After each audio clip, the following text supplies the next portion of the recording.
पहले भगवान का थोड़ी देर कीर्तन करने का और भगवान की कथा श्रवण करने का। हरि तारा नाम 6000 क्या नाम सभी संतो तेरे। हरि तारा नाम 6000 क्या नाम सभी संतो तेरे।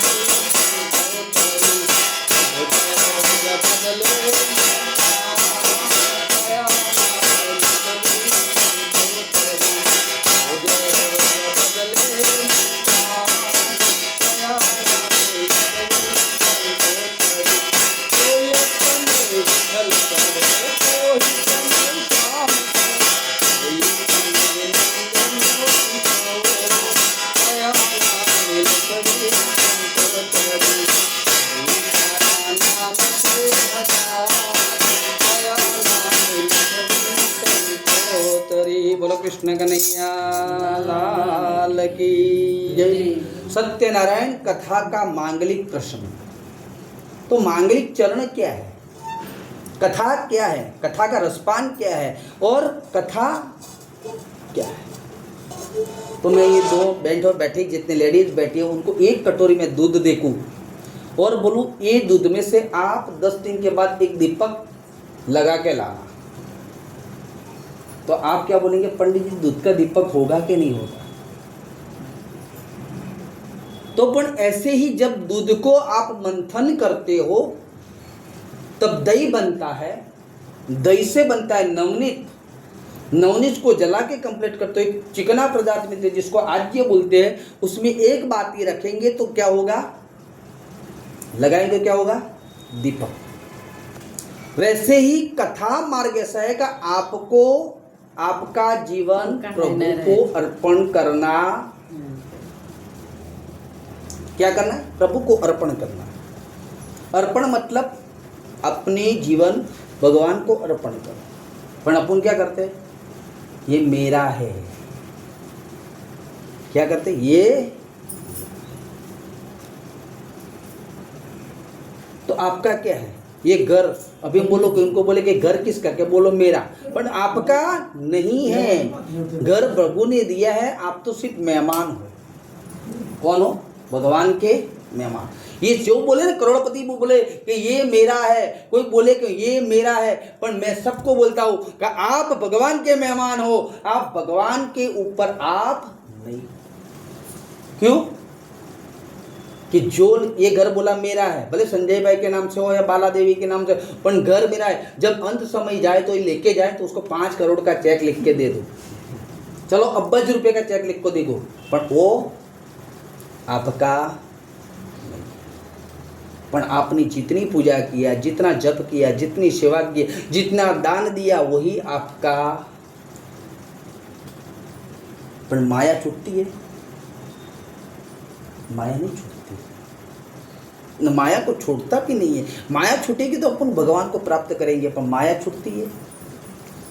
रजनीश भी बोलता है, क्या बोलता है कि जीवन में भगवान की प्राप्ति करना तो हर भौतिक शारीरिक सुख लेने के बाद ही भगवान के चरणों में आओ, उसके पहले मत आओ। क्यों कि फिर भगवान प्राप्त होना रहेगा, फिर आप चले जाएंगे भौतिक सुख के पीछे। वही सवाल कौन कहता है, प्रेमानंद जी महाराज जी बोलते हैं कि आपको भौतिक सुख चाहिए तो भगवान के भक्ति में, भक्ति मार्ग में मत आओ। पर भक्ति मार्ग में आना तो क्या था, तो आप निर्वस्त्र बन जाओ, आपने कपड़ा पहना है पर ये कपड़ा मेरे परमात्मा का बन जाओ, तब आप भक्ति के मार्ग में आओ, तब आपको भगवान प्राप्त होगी। तब आपको भक्ति का थोड़ा सा एक चरणामत ग्रहण,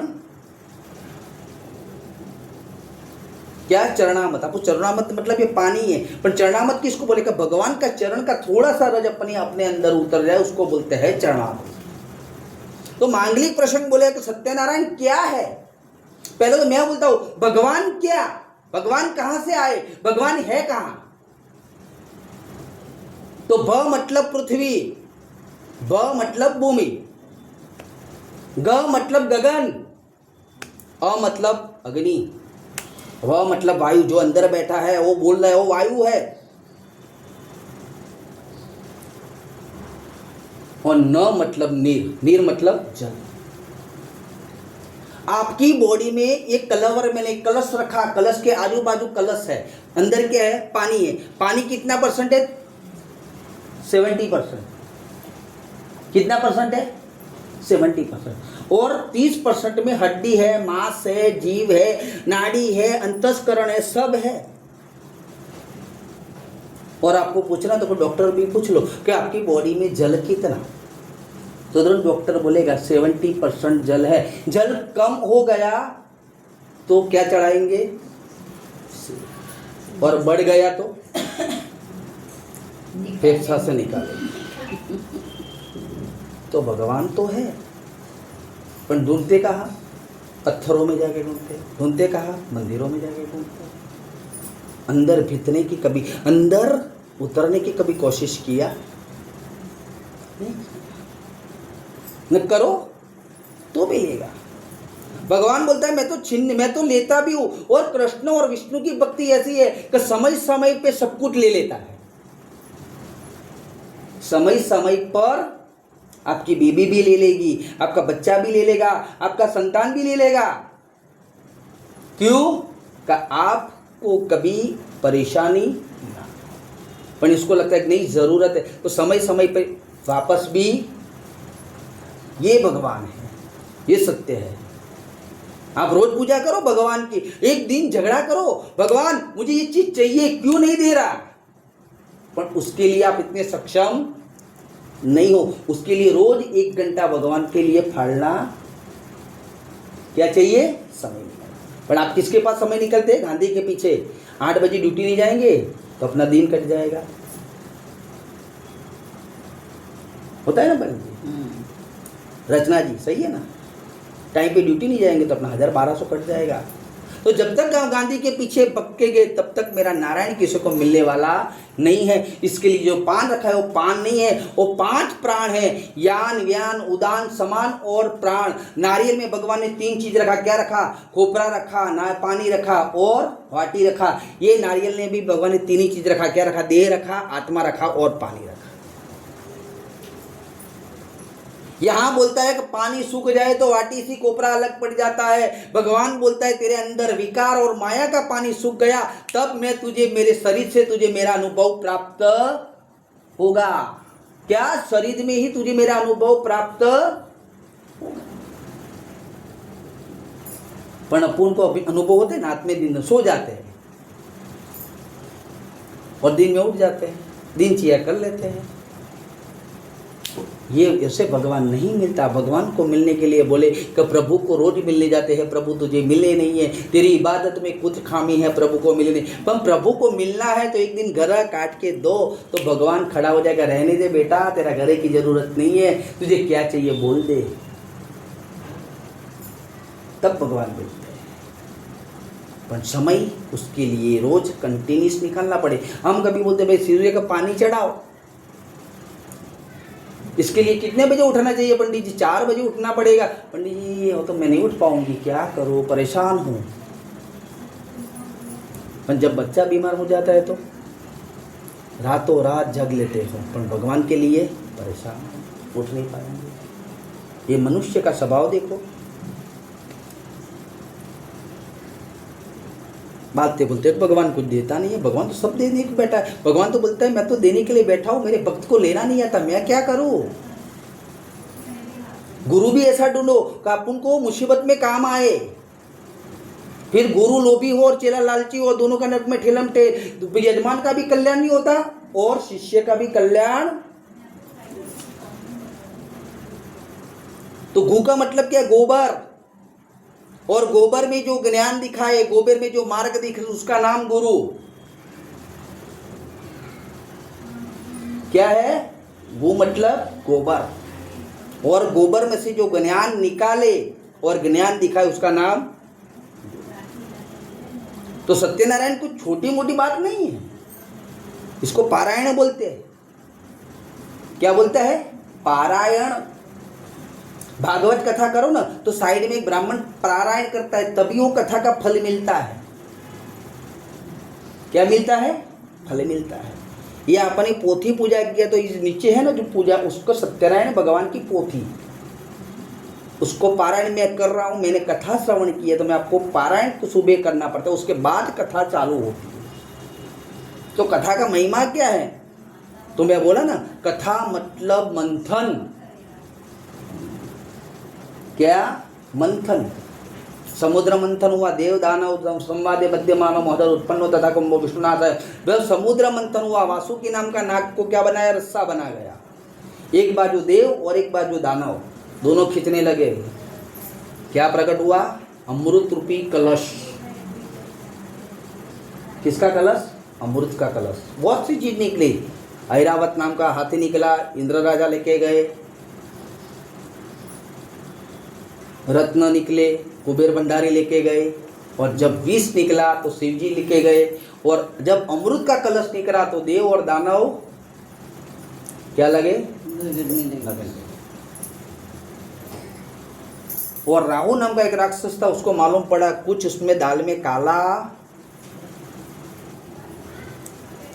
तो भगवान को लगा कि दाल काली है नहीं, पर पूरा दाल काली होने लगी है। तो भगवान खुद मोहिनी का स्वरूप लेके आए और सूर्य और चंद्र के बीच में राहु नाम का राक्षस बैठ गया, देव का स्वरूप लेके, और अमृत पिलाया।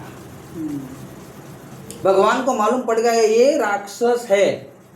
उसने सुदर्शन चक्र से डाल दिया और धड़ को काट दिया। आज की जन्म कुंडली में देखा, जहां राहु बैठा है उसके एग्जैक्ट सातवें घर में केतु बैठा। वहीं से ज्योतिष आचार्य की शुरुआत हुई, ज्योतिष शास्त्र की। क्या हुआ? ज्योतिष शास्त्र। तो यहां भगवान भी बोलते हैं कि भाई है।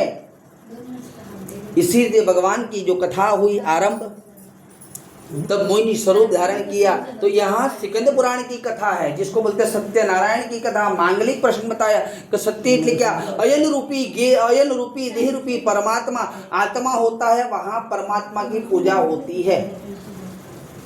डेड बॉडी कभी भगवान की पूजा करेगी? मुर्दा कभी भगवान की पूजा करेगी? नहीं। मुर्दा कभी भगवान की पूजा कराएगा?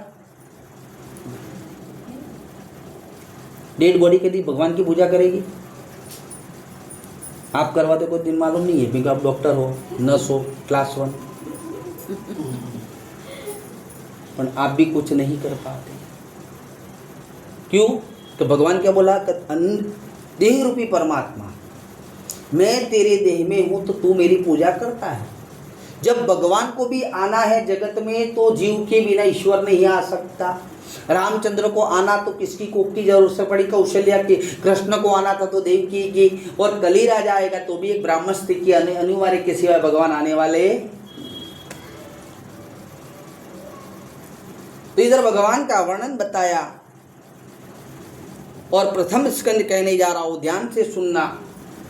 एक नैमिषारण्य नाम का नगर है। नगर में अनेक मनुष्य रहते हैं और मनुष्य अनेक छोटे मोटे कर्म करते हैं। हर मनुष्य बोले कि मैं सुखी हूं, तो बात अद्दन। कोई मन से सुखी होता है तो वो कोई मन से दुखी भी। कोई शारीरिक से सुख होता है तो कोई धन से भी।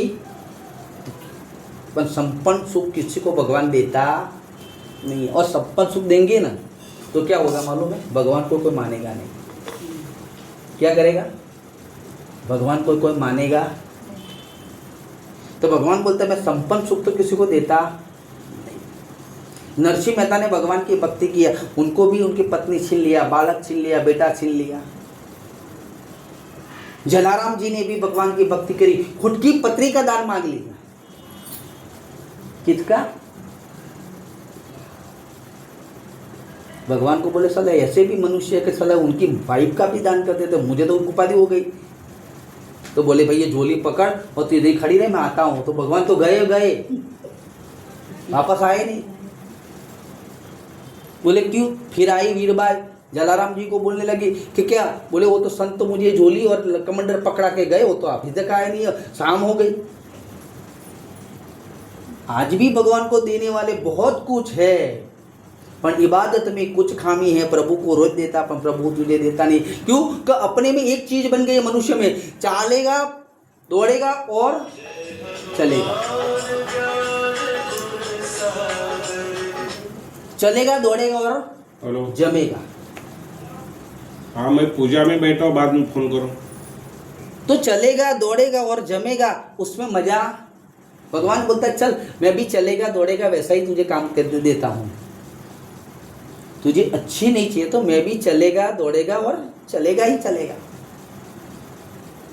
इसके लिए भगवान बोलता है कि जब मेरी पूजा करो तो समय निकालो, मेरी पूजा करो तो आपका मन एक चित्त रहना चाहिए। जैसे एक सुई में धागा पराया रहता है वैसा आपका शरीर ये सुई है और मन है वो धागा मेरे अंदर परख के रखेंगे तब पूजा का महान फल प्राप्त। पर अपन तो क्या करते हैं, सही में बता देना, आपकी पूजा रहेगी, आपकी सहेली आएगी, आपका ध्यान कहाँ जाएगा? पूजा जी आइए, पांडे जी आइए, फलाने जी आइए, ढेंगना जी आइए, ध्यान जाएगा। आपका नाम नहीं हो, सॉरी, क्योंकि मेरी पूजा आजकल हम लोग बोल देते हैं कि पूजा जब पूजा करते हैं तो बोलना ये टाइम हमारा पूजा का है, तो बराबर। तो ये चीज क्या होता है, कोई ना कोई होता है, चलो भाई पूजा होने लगी चलते हैं। तो ये सत्संग का मतलब है सत्संग। सत्संग मतलब आप सत्संग से कुछ लेके जाइए, उसका नाम पूजा। आचार्य ने बोला तो उसमें से अपने को कौन सी बात उठाने जैसे है, अपने जीवन में आधार भाव करने जैसी है, उसको आप अपनाओ तो आप आगे बढ़ो। इधर नारद ऋषि ने बताया कलयुग में अनेक जात का मनुष्य कर्म करते हैं, तो भगवान बोले मनुष्य कर्म ही करते हैं, पर कर्म आदि मनुष्य ने जो दिया तो कलयुग में भगवान ने ऐसा, व्यास जी ने तो ऐसा भी है कि कलयुग में जो पूजा करना हो तो 24 घंटा में 18 घंटा भगवान की पूजा करो तो भगवान प्राप्त होता है। आज के जमाने में कौन करेगा 18 घंटा? तो भगवान बोलता चलो कोई बात नहीं है, पर आप 18 मिनट को मेरे लिए तो दो। कितना मिनट? 18 से 20 मिनट तो आप मुझे दो, फिर देखो आपका मैं 36 घंटा बाकी का कौन से जाने देता हूं। पर वो भी इंसान के पास समय नहीं है, तो क्या होता है उसका दुख बताया भगवान ने कि बच्चा बीमार रहे, आर्थिक मानसिक इंसान को पीड़ा ही रहती है, एक जगह पे स्थिर नहीं रहे। घर सुखी हो तो आप कहाँ जानो, जॉब करते होगा वहाँ का बॉस आपको परेशान करेगा, तो मानसिक स्थिति तो आपकी बिगाड़ेगा ही बिगाड़ेगा। इसके लिए नारद ऋषि बोले ऐसा मनुष्य के दुख के लिए क्या व्रत करना चाहिए? तब बोले भगवान कलयुग में एक विशेष व्रत है जिसका नाम है सत्यनारायण व्रत। कब करना चाहिए? उसके लिए नहीं मुहूर्त, नहीं कोई तिथि, नहीं चोई चौगड़िया, नहीं कुछ भी देखा जाता। समझ लेना, ये रात को 12 बजे भी कर सकते हो, रात को 2:30 बजे भी कर सकते हो, राहु काल में भी कर सकते हो, पर ग्रहण के दिन वो काम नहीं करना चाहिए। इसका भी वर्णन है। तो कब करना चाहिए? कि मन और श्रद्धा से भगवान की पूजा करनी चाहिए। क्या बोले? मन और श्रद्धा से। तो क्या क्या भगवान बोले? जब नारद ऋषि बोले कि क्या क्या लाना पड़े, भगवान बोले पूजा करने की क्या लाना है, बोले केर का 4 स्तंभ लाइए, सात्विक ब्राह्मण को बुलाइए। ब्राह्मण भी कैसा बोला? सात्विक। तो जो पूजा अर्चना करवाए भाव से करवाए वो भी भाविक रहे और करने वाला भी दोनों भाविक रहना चाहिए। भाविक ब्राह्मण को बुलाइए और भगवान की तीसोपचार या राजोपचार या षोडशोपचार भगवान की पूजा अर्चना करो। और गेहूं का आटा ना मिले तो चावल का आटा लीजिए, चावल का आटा ना मिले तो सोजी लीजिए, सोजी ना मिले तो रवा लीजिए, और गुड़ ना मिले तो शक्कर लीजिए, दूध ना मिले तो पानी लीजिए। 1.25 सेर के हिसाब से भगवान को हलवा बनाओ, अर्पण करो, 5 प्रकार के फल अर्पण करो और आए हुए ब्राह्मण को काल नीति अनुसार दान दक्षिणा दो। क्या बोले? काल और नीति के अनुसार, समय अनुसार ब्राह्मण को दान दक्षिणा दीजिए। और कथा हो तो पूरे दिन भगवान का स्मरण। तब नारद ऋषि बोले उसका फल क्या? बिना फल तो हम पूजा नहीं करेंगे बाप जी। हम कोई बोलेगा भाई कुंडली बताते कि मेरे लड़के का हो जाएगा कि नहीं, भाई तेरे श्रद्धा हो तो करवा। हम नहीं बोलते तू हमारे पास करवा ले, तुझे जहां लगे वो अच्छा करवा, पर श्रद्धा होगा तो करो, पर तुझे ये नर्तरे करना पड़ेगा। ऐसी बात हो जाती है। मनुष्य में भी कभी ऐसी बात आ जाती है, ऐसा विचार आ जाता है कि भगवान में पूजा करूंगा तो मुझे फल मिलेगा कि नहीं मिलेगा। पर तू एक बार करेगा तो नहीं मिलेगा, पर हर साल तुझे करेगा तो भगवान तुझे सोने के खटिए पे सुलाएगा तो सुलाएगा। पर अपन एक बार याद करेंगे और दूसरी बार याद नहीं करेंगे तो, एक बार बेटी को भी याद करते हैं ना, तो दूसरी बार कभी फोन जब लेने का समय है तो भी फोन करेगी। अभी कल रक्षाबंधन है, कल आएगी, मम्मी मैं आ रही हूँ, कब आऊँ। इसलिए भगवान भी आपको याद, तो उसका समय होता है तब भगवान बोला तू नहीं निकालेगा तो कोई बात नहीं है, मैं तो अपना भाग लेते हुए छोड़ता नहीं हूँ। वकील लेके जाएगा, डॉक्टर लेके जाएगा, और कोई न कोई मोटी नानी मोटी पीड़ा लेके जाती। इसलिए नारद बोले कि उसका फल क्या, कि ये जो स्त्री करे सौभाग्यवती करे तो सौभाग्यवती की उन्नति होती है, विद्यार्थी करे तो विद्या की उन्नति होती है, कोई नौकरी धंधे वाले करे तो नौकरी धंधे में बरकत मिलती है। जय जय सिकंद पुराण रेवाखंड प्रथम अध्याय। बोलो सत्यनारायण भगवान की जय। सुध जी